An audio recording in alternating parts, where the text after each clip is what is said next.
कोरडे, मुक्काम पोस्ट हिवरे कोरडा, तालुका पारनेर, जिल्हा अहमदनगर. आता मी एक 8 वर्षापूर्वीच मणक्यातून गेलेला माणूस होतो.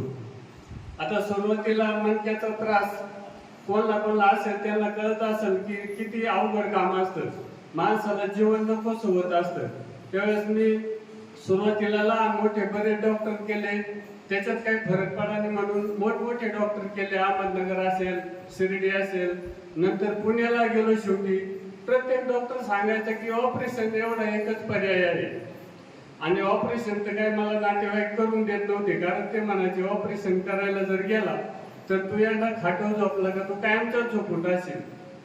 पण मला माझा त्रास एवढा व्हायला लागला होता की मला असं वाटत होतं असं बी मारणार आहे, ऑपरेशन करून नेलं तरी चालेल, म्हणून मी ऑपरेशन करायची तयारी केली होती.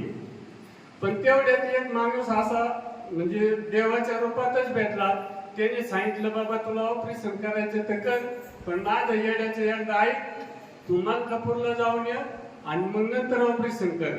आणि खरोखर मी मलकापूरला आलो आणि मला पहिलेच खिडीत एवढा गुण आला होता की मी 3 तास रांगेत उभं राहून महाराजांचं दर्शन घेतलं तरी मला काही त्रास झाला नाही. आणि तसं सकाळचं उठलो तर लग्न करताना खाली बसून लग्न करावं लागत होतं. एवढा मोठा फरक मला पहिल्याच वारीत पडल्यानंतर मी म्हटलं इथं काहीतरी आहे. आणि बघा तो सांगणारा मी माणूस किती देवाच्या रूपाने भेटला, नाही तर मी ऑपरेशन करून बसलो असतो एक 8 वर्षापूर्वीच.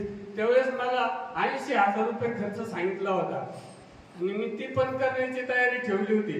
पण इथं आलो, एवढा गुण आला. आता त्याला 8 वर्षात माझ्या कमीत कमी 70 वाऱ्या झालं. मला खूप आनंद वाटतो. पौर्णिमा आली, जवळ आली, 4-8 दिवसावर कधी पौर्णिमेला जाईल. आता तुम्ही म्हणाल गुण आलाय मग हे कशाला हेलपाटी घालीत असेल.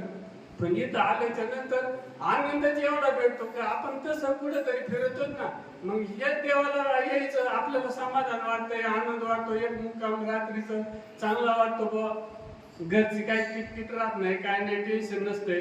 त्याच्यामुळे मी इथं आनंदाने येत असतो.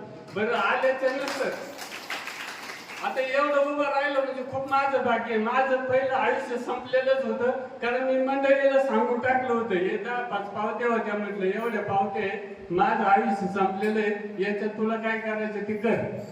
ती बिराडायला लागली, तिला खूप वाईट वाटलं, कारण तिला कळून चुकलं होतं आता हे जवळजवळ संपल्यासारखं. ते राहिलेले 75% आयुष्य मला इथं मलकापूरला आल्याच्या नंतर भेटले.